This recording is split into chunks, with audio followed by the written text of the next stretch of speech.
नृत्यन्ति गिरयः सरितश्च महीतले तावत् श्रीस्वामिचरितं लोकेन प्रचरिष्यति।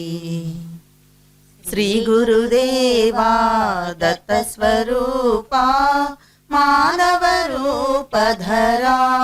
ऋषीश्वर पूर्वसनातन धर्मोद्धारण भक्त समुद्धरा पावन चरण। రాజపద్మాపురానికి చెందిన వేలూరు సుబ్రహ్మణ్యం గారి గురించి తెలుసుకుందాము. గిరిజమ్మ ద్వారానే మనకి విశేషాలన్నీ అందాయి. రాజపద్మాపురంలో వీళ్ళది మధ్యరంగం ఇళ్ళు. స్వామివారు రాజపద్మాపురానికి వెళ్ళినప్పుడల్లా ఒక వారం రోజులు వీళ్ళింట్లో ఉండటం జరిగేది. స్వామివారి గురించి ఎన్నో విశేషాలు వివరాలు ఈ గిరిజమ్మ ద్వారా మనకు తెలిసాయి.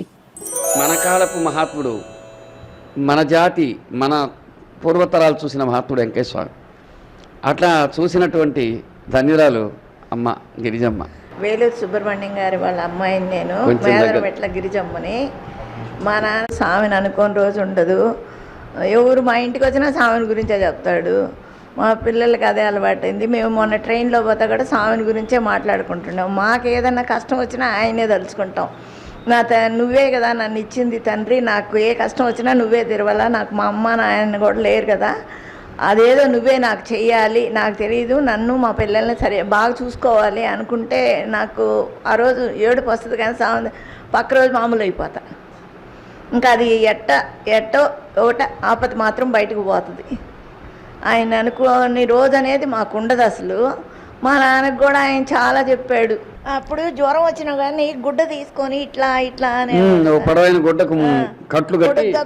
తీసుకొని ఇట్లా మనకు మంత్రం ఇచ్చేవాడు. అప్పుడు జ్వరం వస్తే హాస్పిటల్కి పోయేవాళ్ళు కదా, సాంకాడికి పోయేవాళ్ళు. బాగాలేకపోయినా ఇప్పుడు ఏదన్నా పశువులకి అవి బాగాలేకపోయినా తాళ్ళు తీసుకొచ్చి ఆయన దగ్గర దారాలు తీసుకొచ్చి కట్టేవాళ్ళు. జాతికి తెలుసు, నాన్ను కూడా తీసుకెళ్లేవాళ్ళు అప్పుడప్పుడు. మీకు ఏ వయసు వచ్చే వరకు రాజపద్మాపురంలో ఉన్నారు? మేము చాలా ఏళ్ళు, 15 వయసు వచ్చి పైన. అక్కడ నాన్నగారు అక్కడి నుంచి వచ్చేసి నెల్లూరులో ఉన్నానురా. పెళ్ళి అయిన తర్వాతే నాగలటూరికి పోయిందిరా. అప్పుడు దాకా నెల్లూరులోనే ఉండేదాన్ని. గిరిజమ్మ 15 సంవత్సరాల వయసు వచ్చే వరకు రాజపద్మాపురంలోనే ఉన్నారని, ఆ తర్వాత అక్కడి నుంచి వచ్చేసారని మనకు వివరించారు.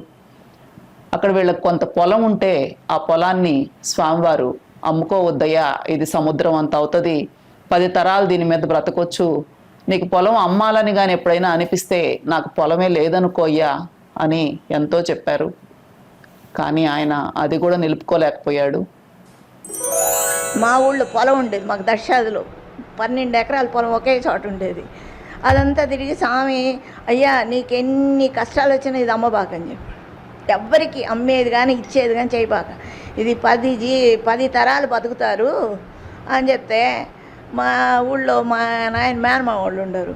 అన్న మేమే కదా మీ అమ్మాయిని చేసుకునేది, మాకు రాసి ఇవ్వమంటే ఆడ 10,000 తీసుకొని రాసి ఇచ్చేసి వచ్చేసినాడు. మళ్ళీ డబ్బులు అడగకపోతే వాళ్ళు ఏదో గొడవ వేసుకున్నారు, కాగితాలు కూడా వాళ్ళ మొహన కొట్టొచ్చాడు. ఇంకా వాళ్ళు తగ్గు పెట్టుకుంటే ఈయన భయపడుతుండే. మళ్ళీ పిల్లనీలా వీళ్ళ ఇట్టు వచ్చేసినారు. ఇంకా గార్లపాట్లో కొంటే అయ్యో వద్దయ్యా కొనొద్దనే కొన్నాడు.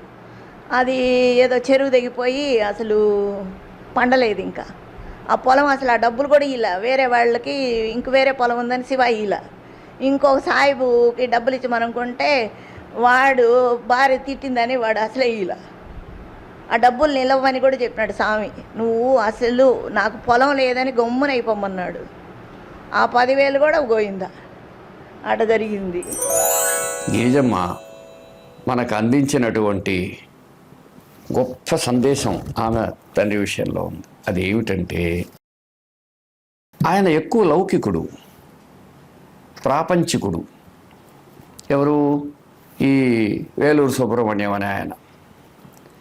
లోకమందరిలోంచి ఏ విధంగా వెంకయ్య స్వామిని చూస్తున్నారో ఆయన కూడా అటు చూశాడు. మరి ఆయనకు పరిచయం లేదా? వెంకయ్య స్వామి తెలుసు. ఆయన మీద గౌరవం లేదా? ఉంది. భక్తి లేదా? ఉంది. కానీ దానిని సరైన రీతిలో పరిపాకంగా ఉంచుకొని, పెంచుకొని, వృద్ధి చేసుకొని, జీవించి ఆ సత్ఫలితాలు పొందేటువంటి లక్షణం లేదు. అందుకు ఉదాహరణ అదే ఆయన జీవితం అంతా. మొదట్లో స్వామి చెప్పిన ఏ పని దాదాపుగా చేయకుండా ఉన్నవారు ఎవరన్నా ఉన్నారంటే వాళ్ళలో ఈయన గారు కూడా ఉన్నారు.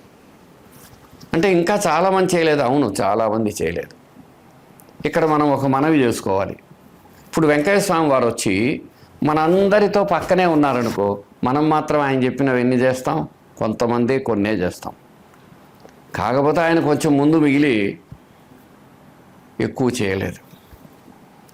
కానీ ఒక విచిత్రం తెలుసా, ఆయనను పట్టించుకోకుండా స్వామి ఎంతో గాఢంగా ఆయన మేలు కోరి అది శ్రేయస్కరమని పదే పదే పదే వెంటాడి వేటాడి తోడుగా ఉండి, నాయనా ఇది కాదు ఇది చెయ్యమని పదే పదే చెబుతూనే ఉన్నారు.